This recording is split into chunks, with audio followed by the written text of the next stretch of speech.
할렐루야, 오늘도 복된 날입니다. 어제는 하루 종일 비가 많이 왔네요. 이제 본격적으로 장마가 시작된 듯 합니다. 우리 교회 본당이 계속 비 새는 문제가 있어서 지난 겨울 이때를 대비해 방수 공사를 대대적으로 했었는데요.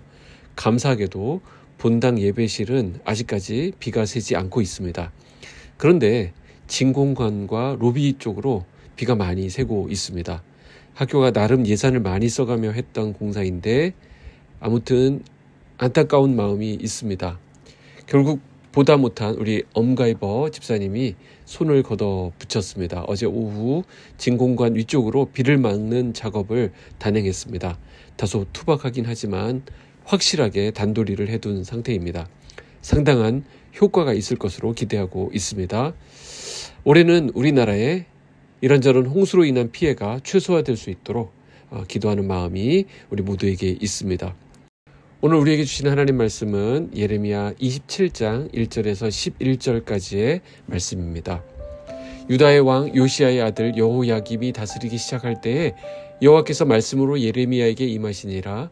여호와께서 이와 같이 내게 말씀하시되 너는 줄과 멍에를 만들어 내 목에 걸고 유다의 왕 시드기야를 보러 예루살렘에 온 사신들의 손에도 그것을 주어 에돔의 왕과 모압의 왕과 암몬 자손의 왕과 두로의 왕과 시돈의 왕에게 보내며 그들에게 명령하여 그들의 주에게 말하게 하기를 만군의 여호와 이스라엘의 하나님께서 이와 같이 말씀하시되 너희는 너희의 주에게 이같이 전하라. 나는 내 큰 능력과 나의 쳐든 팔로 땅과 지상에 있는 사람과 짐승들을 만들고 내가 보기에 옳은 사람에게 그것을 주었노라. 이제 내가 이 모든 땅을 내 종 바벨론의 왕 느부갓네살의 손에 주고 또 들짐승들을 그에게 주어서 섬기게 하였나니 모든 나라가 그와 그의 아들과 손자를 그 땅에 기한이 이르기까지 섬기리라. 또한 많은 나라들과 큰 왕들이 그 자신을 섬기리라. 여호와의 말씀이니라. 바벨론의 왕 느부갓네살을 섬기지 아니하며 그 목으로 바벨론 왕의 멍에를 매지 아니하는 백성과 나라는 내가 그들이 멸망하기까지 칼과 기근과 전염병으로 그 민족을 벌하리라. 너희는 너희 선지자나 복술가나 꿈꾸는 자나 술사나 요술자가 이르기를 너희가 바벨론의 왕을 섬기게 되지 아니하리라 하여도 너희는 듣지 말라. 그들은 너희에게 거짓을 예언하여 너희가 너희 땅에서 멀리 떠나게 하며 또 내가 너희를 몰아내게 하며 너희를 멸망하게 하느니라. 그러나 그 목으로 바벨론의 왕의 멍에를 메고 그를 섬기는 나라는 내가 그들을 그 땅에 머물러 밭을 갈며 거기서 살게 하리라 하셨다 하라. 여호와의 말씀이니라 하시니라. 아멘. 자, 우리는 예레미야 말씀을 통해 하나님의 은혜를 묵상하고 있습니다. 시대를 막론하고요. 선지자들의 가장 큰 어려움이 있다고 한다면 그것은 백성을 향해서 전해야 될 그 메시지가 그렇게 편치만은 않은 내용이라는 데 있습니다. 따라서 그 메시지를 듣는 자는 선지자가 전하는 메시지가 달갑게 들리지 않습니다.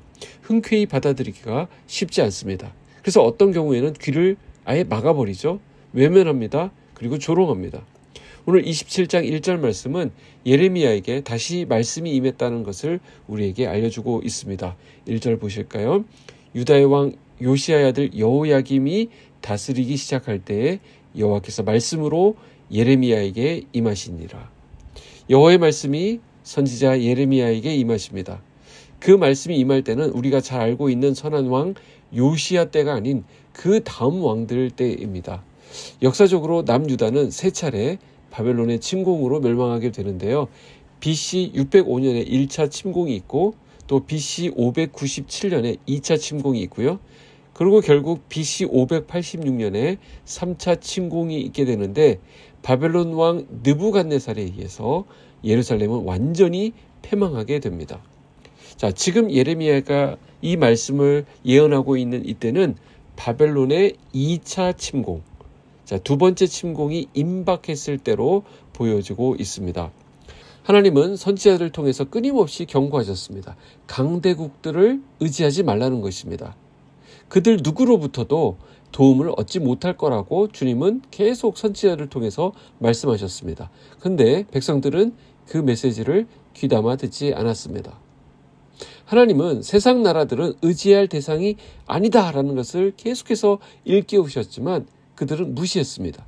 눈앞에 있는 그 나라들을 의지하면 살 수 있을 거라고 생각했기 때문입니다. 그래서 하나님을 의지하기보다는 강대국을 바라보면서 동맹의 가능성을 계속 타진하고 있었습니다. 그래서 이스라엘은 마지막까지 바벨론을 의지할 것인가 아니면 애굽을 의지할 것인가를 놓고 계속 저울질했습니다. 그러다가 애굽을 의지하는 쪽으로 기울게 됩니다. 하나님의 말씀을 받은 선지자들은 그런 분위기에 반대되는 내용을 전하게 됩니다. 애굽을 의지하지 말라는 것이죠. 애굽만 바라보다가는 바벨론에게 멸망당할 수 있다는 얘기를 계속 하게 되는 것입니다. 결국 그 메시지 때문에 선지자들은 큰 고난을 겪게 됩니다. 사실 인간적으로 볼 때 이런 말들은 선지자로서는 하고 싶지 않은 말입니다. 바벨론에게 항복해야 된다. 바벨론에게 무릎을 꿇어야 된다. 이것은 같은 민족으로서 인간적으로 이야기할 수 없는 부분입니다. 이런 얘기를 한다면 이건 완전 매국노죠. 그런데 하나님의 말씀은 너무나도 명확했습니다. 그러니 선지자 예레미야는 울 수밖에 없었던 것이죠. 예레미야 선지자의 별명이 눈물의 선지자인데요. 하나님께서는 바벨론을 통해 이스라엘 백성들을 다스리기로 결정하셨다라는 이야기를 백성들에게 전하면서 그는 울 수밖에 없었던 것입니다. 자, 그런데 하나님의 말씀을 들은 것과 또 그 말씀을 백성들에게 전달하는 것은 또 다른 차원의 이야기입니다. 하나님은 범죄한 이스라엘 백성들에게 지금 항복을 명하고 계시는 것입니다.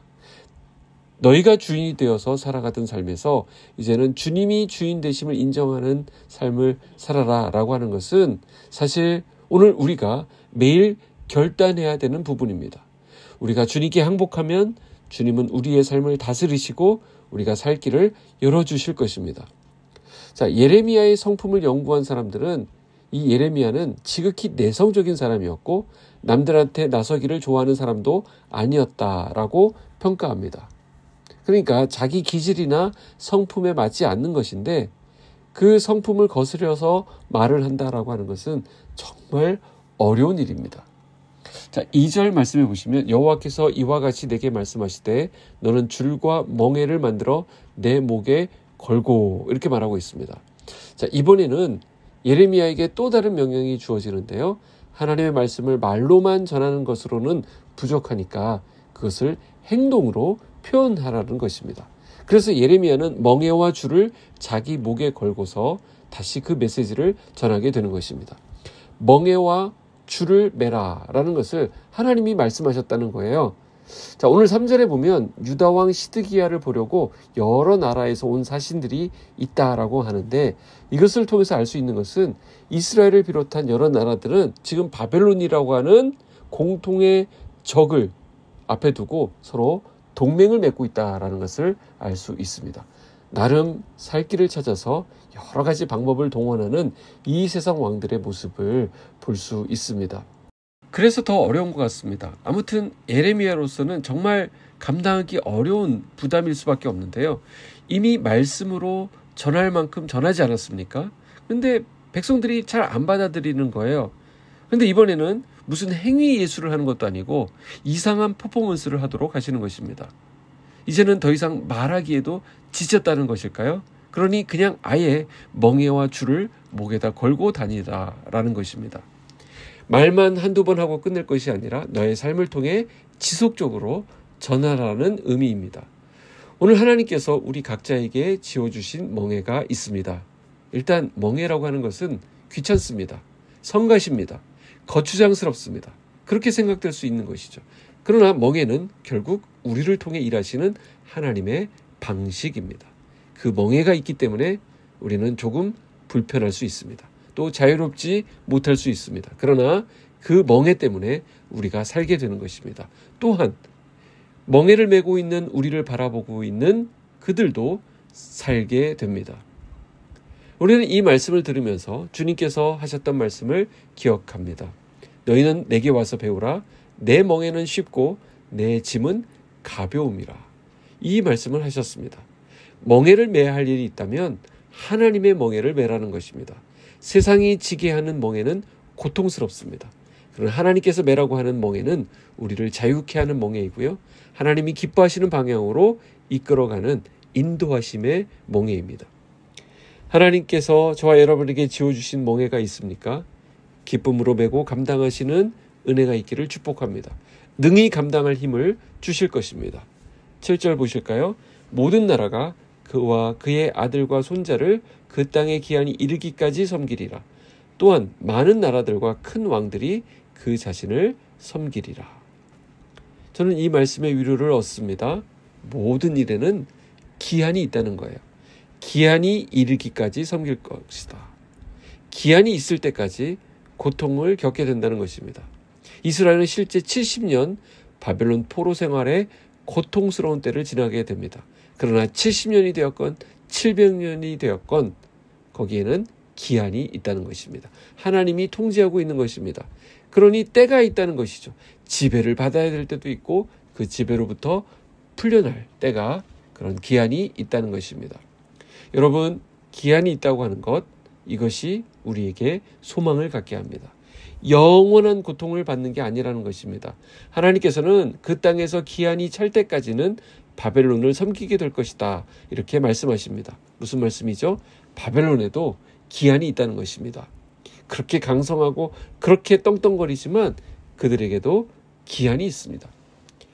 그 점에서 우리는 담대하게 이 하나님의 심판의 메시지를 전할 수 있어야 하겠습니다. 이 땅에 영원한 것은 없습니다. 오직 하나님의 말씀만 영원합니다. 그렇기 때문에 구절에 나오듯 거짓 선지자, 복술가, 꿈꾸는 자, 술사 등이 말하는 그들의 말에 우리가 마음을 쓰거나 빼앗길 필요가 없다는 것입니다. 보십시오. 기세등등한 바벨론도 하나님께서 사용하시는 도구에 불과합니다. 기한이 차면 그 바벨론도 폐기 처분될 것입니다. 모든 것이 하나님의 섭리 안에서 하나님의 뜻을 이루어 갈 것입니다. 그러니 세상의 소리에 흔들리거나 요동하지 말고 하나님의 말씀 안에서 하나님이 지어주신 우리의 멍에를 메고 각자 맡은 바 사명의 자리에서 묵묵히 감당해 나가는 그런 은혜가 있기를 주님의 이름으로 축복합니다. 기도하겠습니다. 하나님 아버지, 감사합니다. 이 아침 주님의 귀한 말씀으로 우리를 인도하시니 감사합니다. 우리에게 메어주신 하나님의 멍에를 감사함으로 받습니다.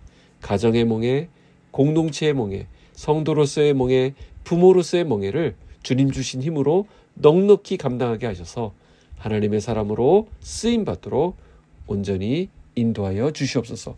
특별히 고난의 터널을 지나가는 성도들이 있습니다. 그들을 붙들어 주셔서 주님이 정하신 기한까지 낙심하지 않고 승리할 수 있도록 주의 은혜로 채워 주시옵소서. 예수님의 이름으로 기도하옵나이다. 아멘.